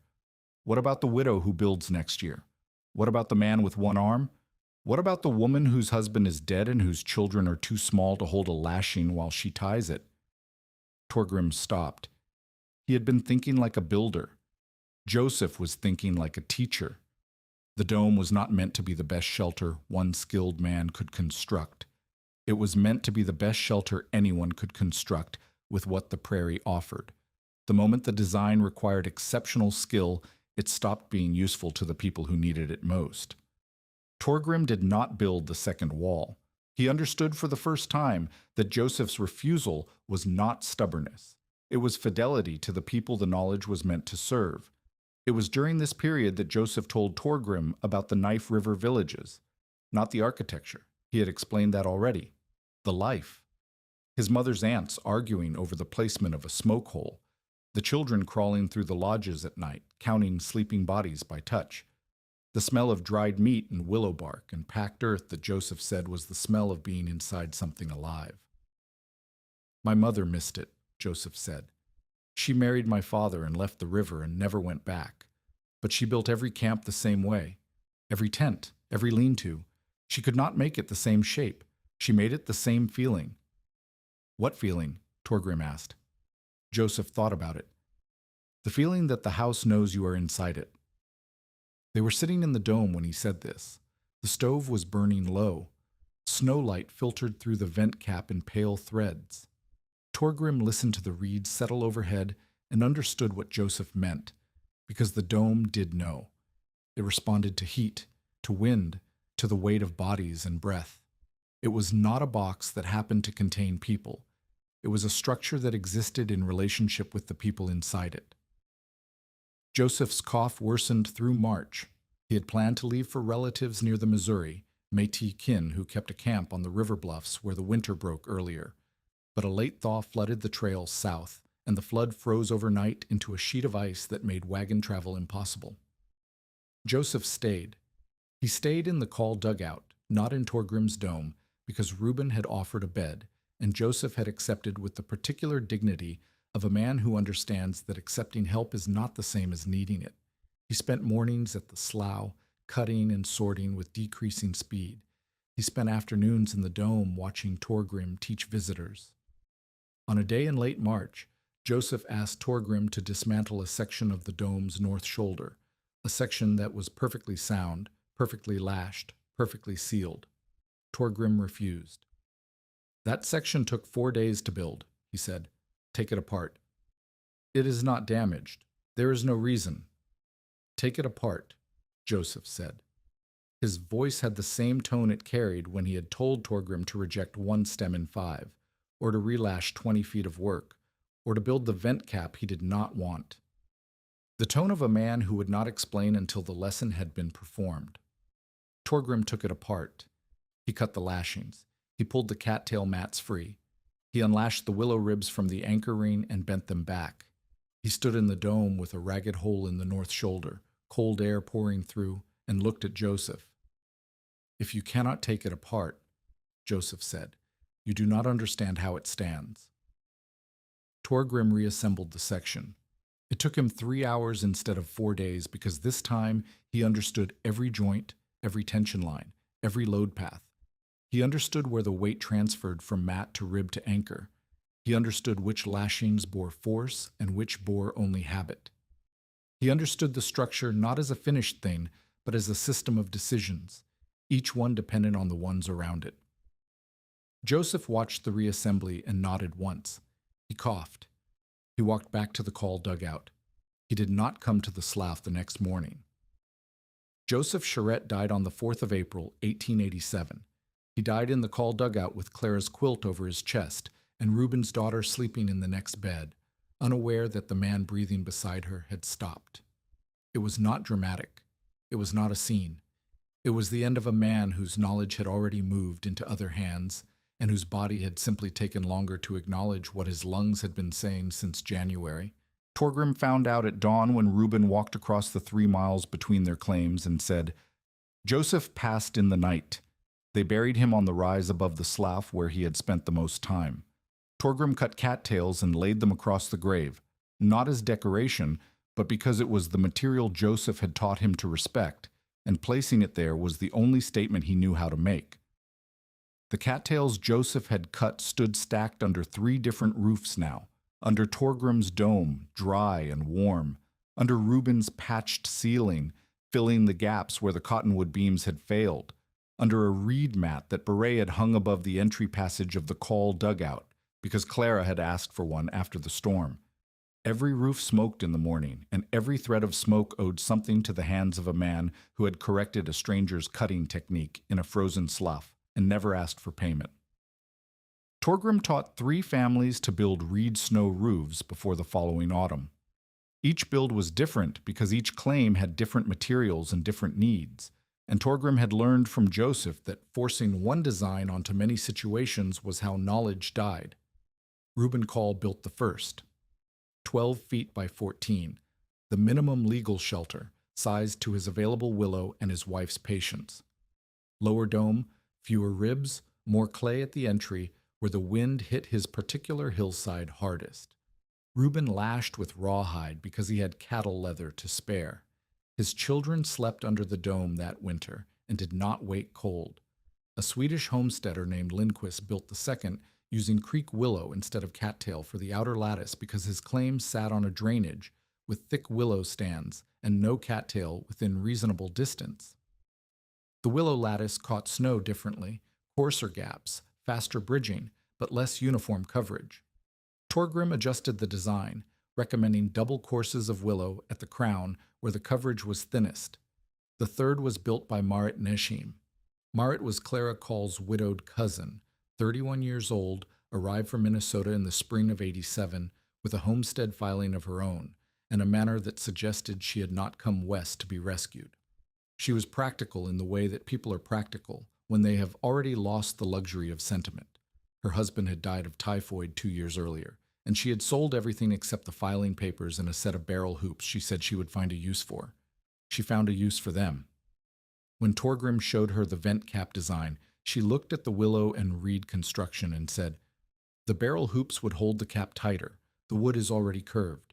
It would not fight the shape." Torgrim had not thought of that. He told her so. "Good," Marit said. "Then I am not wasting your time." She built her dome with barrel hoop reinforcement at the vent and at the crown ring. The hoops distributed the snow load more evenly across the top of the dome, and the vent cap turned with less friction because the hoop track was smoother than willow. It was an improvement. Torgrim recognized it immediately and incorporated it into his own vent cap the following week. Marit did not thank him for teaching her. Torgrim did not thank her for the improvement. The exchange was the transaction, and both of them understood that. Through the autumn of '87 and into the second winter, Torgrim refined the dome in ways that Joseph would have recognized as the natural consequence of paying attention. He developed a double-layer entry tunnel, 2 sets of reed flaps separated by 3 feet of passage, so that opening the outer flap did not expose the interior to wind. The dead air between the flaps acted as a buffer. When the outer flap opened, cold air entered the buffer space but stopped at the inner flap. When the inner flap opened, only the buffer air entered the dome, and buffer air was warmer than storm air by 10 or 15 degrees. The improvement cost an extra hour of construction and saved heat every time someone entered or left. Beret designed a removable inner drip mat. The original drip mat had been fixed to the ribs, functional but impossible to dry out during thaw periods. Beret sewed a mat with loops at the edges that hooked over pegs driven into the ribs. The mat could be taken down, hung outside in dry weather, and rehung before the next freeze. It was a small thing. Small things, accumulated, were the difference between enduring a winter and living through one. Joseph had taught through subtraction, removing what was unnecessary until only the essential remained. Torgrim was learning to teach through addition, watching what each builder needed and offering it without offering more. The hardest lesson was knowing when to stop talking. Some builders needed to be shown. Some needed to fail first. Some needed to argue their way into understanding. Torgrim watched hands, not faces. That was Joseph's rule, and it held. The secondary crisis arrived in March of 1888, 1 year after Joseph's death. A week of warm Chinook winds melted the surface snow across the county. Water pooled on every roof, reed, sod, and plank alike. Then the wind reversed. A hard freeze dropped the temperature 31 degrees in a single night. The pooled water became ice. The snow that had been insulation became armor, rigid, heavy, and locked to the surfaces beneath it. One family's dome began to deform. The Lindquist dome, the one built with creek willow and no cattail, had been sealed at the vent edge with too much clay. Torgrim had warned against heavy clay at the crown, but Lindquist had been worried about smoke leaking and had daubed an extra layer during the autumn. Now the extra clay had frozen the crown into a rigid cap. The rest of the dome could flex. The crown could not. And when the ice load pressed down unevenly, heavier on the north where drifts packed against the frozen surface, the rigid crown could not distribute the pressure. It concentrated instead, creating a depression at the center that pulled the north ribs inward. Lindquist came to Torgrim at dawn. He was not panicked. He was Swedish. And Swedish farmers on the northern plains did not panic the way other people panicked. They became very quiet and very precise and described the problem in terms that sounded like they were discussing a fence post rather than a roof about to collapse on their children. "The crown is sinking," Lindquist said. 2 inches since yesterday. The ribs on the north side are pulling inward. I can see daylight between the matting and the rib at the base. Torgrim went with him. He stood inside the Lindquist dome and looked up. The depression was visible, a shallow bowl at the center where the rigid clay cap was pressing down. The ribs had shifted. The lashings at 2 crossing points had stretched to their limit, and one had begun to fray where the rawhide had dried too fast and lost its elasticity. This was the problem Joseph had prepared him for without telling him he was preparing him for it. If you cannot take it apart, you do not understand how it stands. Torgrim did not brace the crown. He did not add support from below. He did the opposite. He climbed onto the sleeping shelf, reached up with a knife, and cut 2 lashings at the edge of the rigid clay cap. Then he scored the clay itself, 3 cuts, each about an inch deep, radiating from the center of the depression outward like the spokes of a wheel. "What are you doing?" Lindquist asked. "Letting it move." The cuts broke the rigid crown into sections. The sections could now flex independently. As the ice load pressed down, the sections shifted, each one settling into its own curve instead of the whole crown fighting the load as a single rigid plate. The depression stopped deepening. The north ribs stopped pulling inward. The lashings relaxed. Then Torgrim cut 2 relief channels from the inside, narrow slits in the reed matting that allowed trapped meltwater to drain downward along the ribs instead of pooling at the crown. The water ran in thin streams down the interior of the dome and collected at the base, where it soaked into the earthen floor. Within an hour, the dome had resettled. The depression remained, a shallow memory of the crisis. But it was stable. The ice load was distributed. The crown flexed. The ribs held. Lindquist looked at Torgrim. "You loosened it," he said. "The roof was failing because it was too tight." The roof was failing because part of it was too tight and the rest of it was still alive. The dead part was killing the live part. I made the dead part alive again. It was Joseph's lesson, delivered without Joseph's hands. The dome was not a finished object. It was a relationship between materials, and relationships required the ability to move. Freeze a joint, and the joints around it must carry the strain.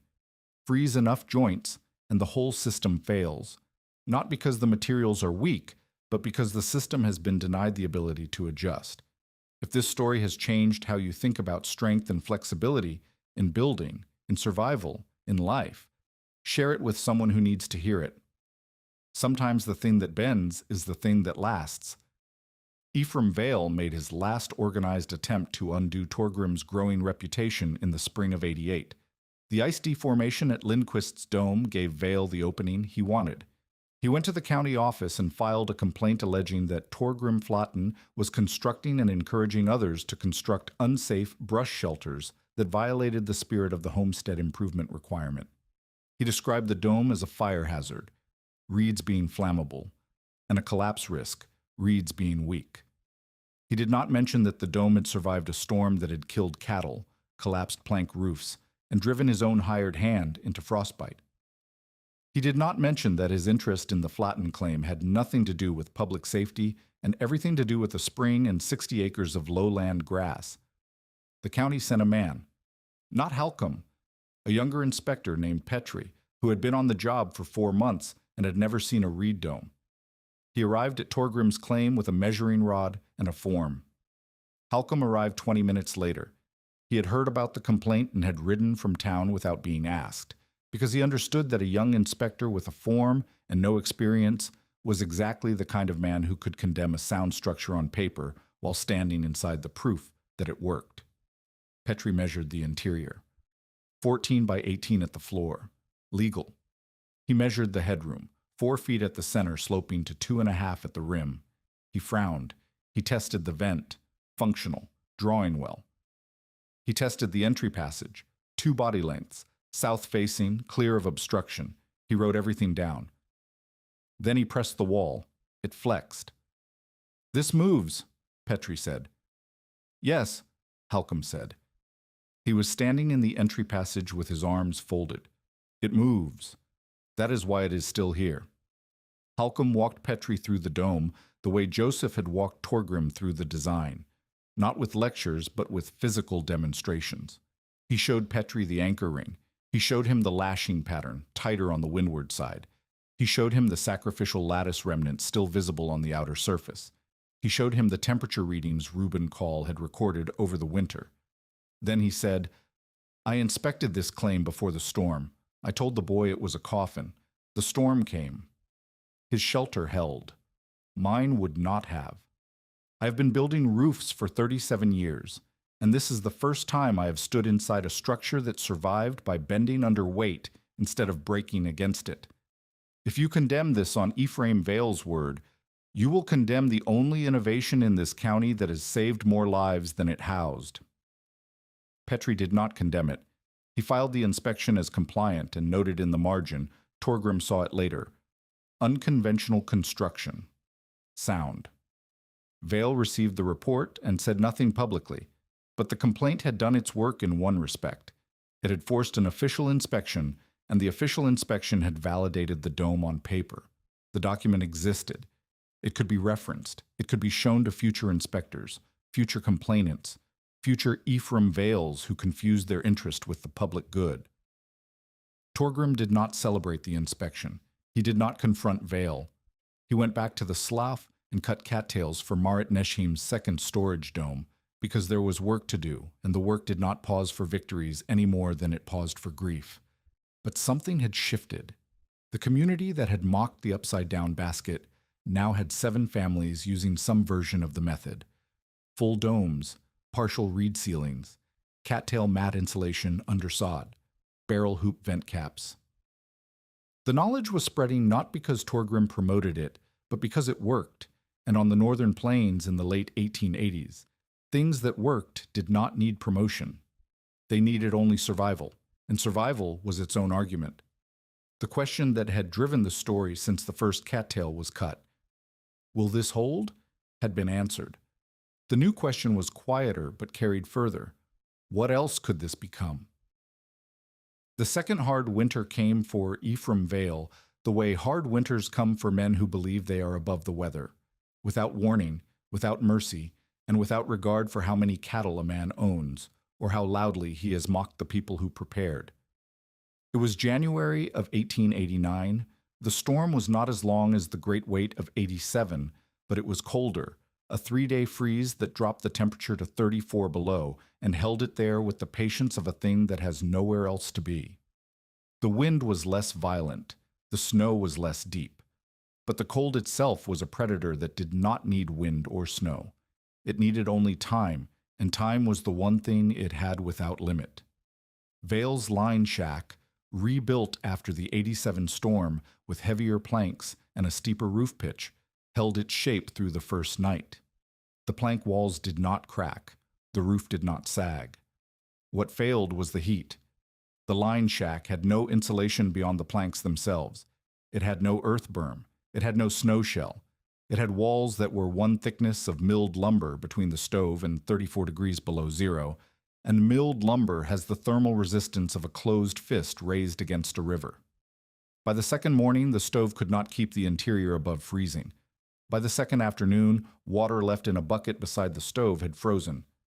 By the second night, Vale's hired man, not Ansel Prout, who had lost 2 toes to the 87 storm and gone south, but a replacement named Henshaw, who was younger and had not yet learned what winter could do, told Vale the calves in the lean-to were down.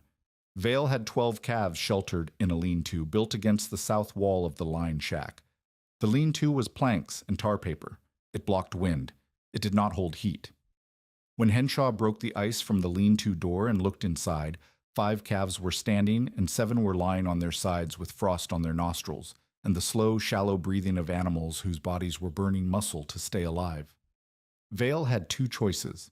He could let the calves die, which would cost him roughly $140 in spring sale value, or he could move them to the only structure within reach that was warm enough to keep livestock alive through a 34-below night. Torgrim had built the storage dugout in the autumn of '88. It sat 300 yards from his main dome, dug into the same low rise, roofed with the same cattail and willow method, but with a wider entry to allow a handcart through. He used it for root vegetables, dried meat, and the cattail stock he kept for repairs. It was not designed for cattle. It was designed to hold temperature, and temperature was what the calves needed. Vale arrived at Torgrim's claim after dark. He came on horseback with Henshaw leading a rope string of calves behind him, 7 animals stumbling through calf-deep snow, their legs stiff and their breath freezing in the air before it left their mouths. 2 of the 7 had stopped walking twice on the 3-mile trip, and Henshaw had lifted them by the belly and set them moving again. Torgrim was in the main dome with Beret when he heard the hooves. He came out through the entry passage and saw Vale sitting on a horse in the dark, holding a lantern, and looking at the storage dugout the way a man looks at something he needs and does not want to need. "My calves," Vale said. Nothing else. No preamble, no apology, no mention of coffin lids or upside-down baskets or $5 bets. Torgrim opened the storage dugout. He and Henshaw led the calves inside, one at a time. The entry was tight. 1 calf balked at the reed flap door. Henshaw pushed from behind while Torgrim pulled the lead rope, and the animal lurched through into the dark interior and stood trembling in air that was 40 degrees warmer than what it had left. They packed the 7 calves into a space designed for root vegetables. The body heat of 7 animals raised the interior temperature further. Torgrim hung a lantern from the vent cap frame and watched the frost on the calves' nostrils begin to melt. One of the lying down calves, the worst of the 7, a heifer with ice in the fur around her ears, lifted her head and looked at the reed walls with the dull, bewildered expression of an animal that did not understand why it was still alive. Vale stood in the entry passage. He did not come inside. He watched Torgrim arrange feed, dried grass and cattail fluff mixed with the last of a grain sack, and place it within reach of the standing calves. He watched Henshaw rub circulation into the heifer's legs with handfuls of dry reed. In the morning, all 7 calves were alive. The heifer was standing. The storage dugout smelled of cattle and damp earth, and the particular sweetness of cattail fiber when it absorbs animal heat. Vale came inside this time. He stood among the calves in the reed-roofed space he had once dismissed, and looked at the ceiling the way Halcombe had looked at it a year earlier, with the expression of a man revising a certainty he had carried so long it felt like bone. He did not apologize. An apology would have required acknowledging every insult, every sabotage, every trampled drying field, and every laughing remark at the store. That acknowledgement would have made the apology about Vale's guilt rather than Torgrim's work, and guilt was a currency Torgrim had no use for. What Vale said was, "What do you need cut?" 3 words, not apology. Labor. The only form of respect that matters on land where survival is measured in work done, not words spoken. Vale was offering his hands because his hands were the only thing he had not yet used against Torgrim, and offering them was the only admission that could not be taken back. Torgrim looked at him, the man who had laughed at the store, the man who had driven cattle through the drying field, the man who had filed a county complaint, the man who had bet $5 that Beret would be orphaned by Christmas. "Willow," Torgrim said, "the creek stand is thick this year. I need 40 ribs cut for Reuben's expansion. Cut them above the second fork and bring them in bundles of 10. Vale nodded. He left. By afternoon, he had delivered 30 willow ribs, cut cleanly above the second fork, bundled in 10s. He came back the next day with the remaining 10 and a question. Could the reed method be adapted for a cattle shelter? Low, wide, open at one end for entry, sealed at the other three? Torgrim said yes. He said it without satisfaction and without triumph, because the moment a teacher takes pleasure in a student's surrender, the lesson becomes about power instead of knowledge, and Joseph had taught him that knowledge shared through power was knowledge that rotted from the inside. Vale built the cattle shelter that spring. Torgrim helped with the design. Wider entry, lower dome, no vent cap, because cattle do not need smoke control. Heavier clay at the base because hooves are harder on foundations than bare feet. Vale's hired man Henshaw did most of the labor. Vale cut willow. He was good at it. His hands were large and his knife was sharp, and he worked with the silent determination of a man repaying something he could not name. The shelter held through the next winter. Vale lost no calves. He did not mention the dome at the store. He did not praise Torgrim in public, but he stopped opposing the method, and on the northern plains, the absence of opposition from a man like Vale was as loud as endorsement from anyone else. Other cattlemen noticed. 2 of them came to Torgrim before the following autumn, asking about reed shelters for stock. The method that had begun as a homesteader's desperation had crossed the line into the cattleman's world, and crossing that line meant it had stopped being a curiosity and become a tool. The full scope of what Torgrim had built became visible not in any single moment, but in the accumulation of ordinary mornings. By the spring of 1889, the Flataine claim included the original dome. Weathered now, the cattail matting darker where rain and sun had worked the fibers, but structurally sound after 3 winters. Beside it sat the storage dugout where Vale's calves had survived. Behind the main dome, a root cellar with a low reed and earth cap that kept vegetables above freezing through January. Along the south berm, a small frame room that Torgrim had built with lumber he could finally afford, the first milled wood on the claim since his father's coffinless burial in Nebraska. He had not abandoned the reed dome when he could afford planks. The frame room was a workshop, not a replacement. The dome was home. The teaching had become routine. Torgrim did not schedule it or announce it. People came. He showed them. They built. The method adapted with each builder, and each adaptation taught Torgrim something he had not anticipated. A homesteader's wife named Oslin discovered that hay rope, twisted prairie grass, could substitute for rawhide in the lashing pattern if the rope was soaked in tallow before wrapping. The tallow waterproofed the grass and slowed the rot that would otherwise weaken the joint within a season. Her dome lasted 2 winters on hay rope lashings before the first replacement was needed. A man named Pedersen, who had lost 3 fingers to a sawmill accident and could not grip rawhide well enough to pull it tight, developed a toggle system. A short willow stick threaded through the loop of the lashing, which he could twist with his remaining fingers to achieve the same tension.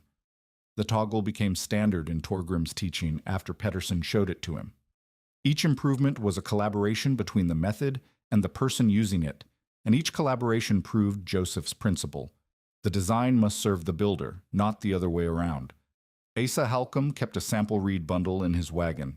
When new settlers arrived in the county, and they arrived steadily through 88 and 89, drawn by the Homestead Act and unaware of what winter would require, Halcombe would pull the bundle from under his seat and hand it to them. "Bend this," he would say. The settler would bend it. The bundle would flex. "Now break it." The settler would try. The bundle would not break. "When you have time," Halcombe would say, "go talk to Flatan. He will show you what that means." It was not an endorsement from a man who gave endorsements easily. It was the closest thing Halcombe had to an apology. Not for doubting the dome, but for not understanding sooner that stiffness and strength were not the same thing. He had built rigid structures his entire life. He had trusted rigidity the way a man trusts the ground beneath his feet, and the ground had shifted, and the rigid things had broken, and the flexible thing had held. Marit Nesheim did not arrive in Torgrim's life the way a woman arrives in a story. She arrived the way a good joint arrives in a structure, by being in the right place, under load, and holding. She had been present since the spring of 87, when she built her dome with the barrel hoops. But presence is not intimacy, and on the northern plains, where distances made casual conversation impossible and work consumed every daylight hour, knowing someone meant working beside them long enough to learn how they thought. Torgrim learned how Marit thought during the construction of her second structure, a chicken coop with a reed and earth roof designed to keep the birds alive through the freeze. The coop was small, 8 feet by 6, and the dome was proportionally lower, which created a geometry problem. A shallow dome over a narrow span wanted to flatten. The ribs had less curvature and therefore less structural advantage. Torgrim's solution was more ribs, closer together. Marit's solution was different. She angled the anchor stakes outward instead of inward, which pulled the base of the dome wider than the pit rim. The dome bulged slightly at the bottom. An ugly shape, Torgrim thought, but the bulge created more curvature in the ribs without adding ribs. More curvature meant more strength, less material, less labor, better result. That looks wrong, Torgrim said. It works right, Marit said. Which one matters? He did not have a good answer because the answer was hers. They worked together through the autumn, not every day, not by arrangement, but when Torgrim went to the slough, Marit was sometimes there, cutting stems with a technique she had refined on her own, a twisting pull that separated the stem from the root cluster without damaging the base, which meant the plant could regrow the following year. Torgrim had been cutting destructively, killing the plant to take the stem. Marit harvested. The distinction embarrassed him when he recognized it. She kept records. A leather-bound ledger, the only thing she had brought from Minnesota that was not functional, in which she noted which roofs sweated during thaws, which vent cap orientations drew best in south winds, which lashing patterns loosened first after rain. She did not share the ledger. Torgrim saw it once, open on her table, and recognized his own dome's measurements recorded in handwriting that was more precise than his. "You are tracking all of them," he said. "Someone should. I have been teaching from memory." "Memory is how things get lost," Marit said.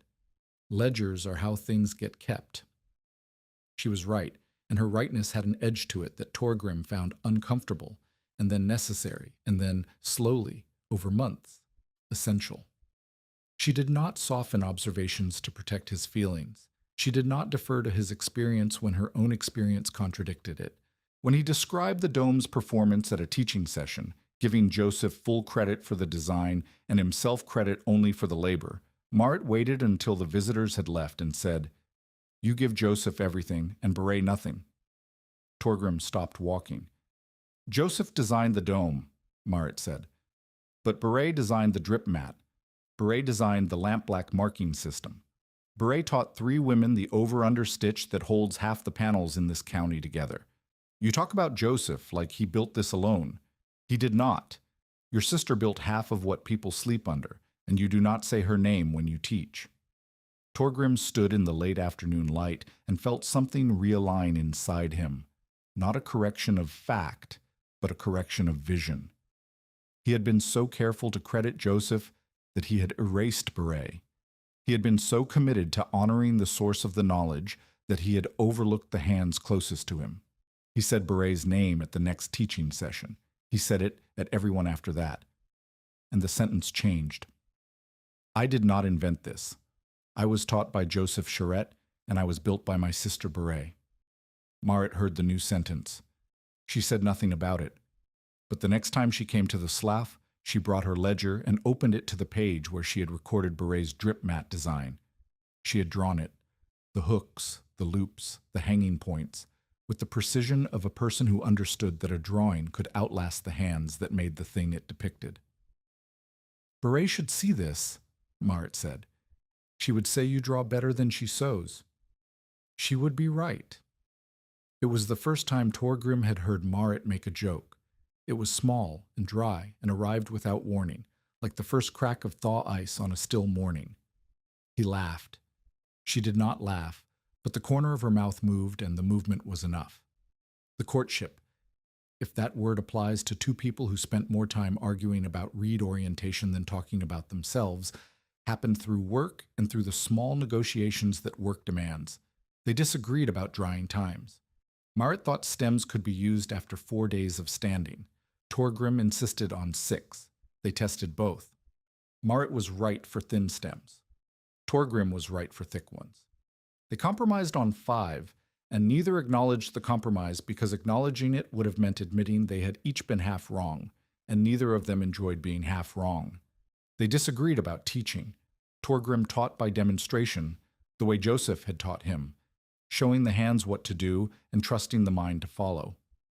Marit taught by explanation, drawing diagrams in the dirt with a stick, labeling forces with words like compression and shear that Torgrim had never used because he had never needed words for things his hands already knew. But the new settlers, the ones arriving in 89 and 90, who had less time and less patience, and no Joseph to sit beside them in the cold, learned faster from Marit's diagrams than from Torgrim's demonstrations. The two methods were not competing, they were complementary. Torgrim showed the body. Marit explained the physics. Together, the teaching took half the time. Reuben Call observed the partnership and said to Clara, with the directness of a man who had survived 3 winters in a reed dome and felt entitled to opinions about survival, "Those two are building something besides roofs." Clara said, "Everyone can see that except them."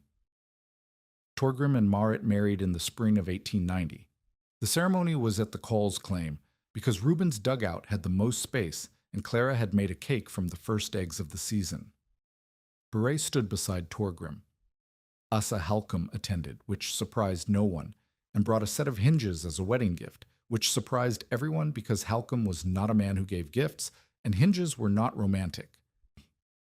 "For the frame room door," Halcombe said, "so it stops banging in the wind."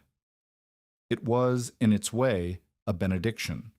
The frame room was the first milled lumber addition to the claim, the room Torgrim had built when he could finally afford boards.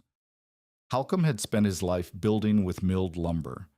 The hinges were an acknowledgement that both methods, puai, the rigid and the flexible, could exist on the same claim and serve the same family. Torgrim and Marit built a larger earthen reed house that summer. Not a dome, chiu. The new structure was rectangular, with a timber ridge beam that Torgrim could now afford, and reed mat walls packed with cattail insulation between inner and outer layers. The south-facing entry was Joseph's design. The vent cap was Marit's barrel hoop improvement. The drip mat was Beret's removable hook system. The anchor ring was unchanged from the original, because some things do not need improvement. They need respect. The dome remained. Torgrim used it as a secondary shelter, a place for visitors, for teaching demonstrations, for the occasional traveler who needed a night out of the cold.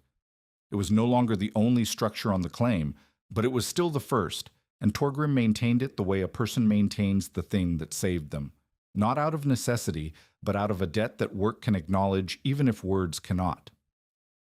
Beret moved to town in 1891.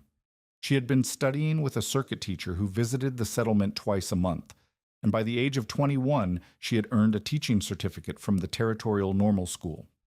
She took a position at a schoolhouse 12 miles south, and above the entry of that schoolhouse she hung a cattail mat, a small one, woven in the over-under stitch she had learned from Clara Call's bone needles. The children who passed under it every morning did not know what it meant. Beret knew. It was the first thing she had built that winter, and it hung there as a reminder that shelter is not only a roof, it is also the knowledge of how to build one.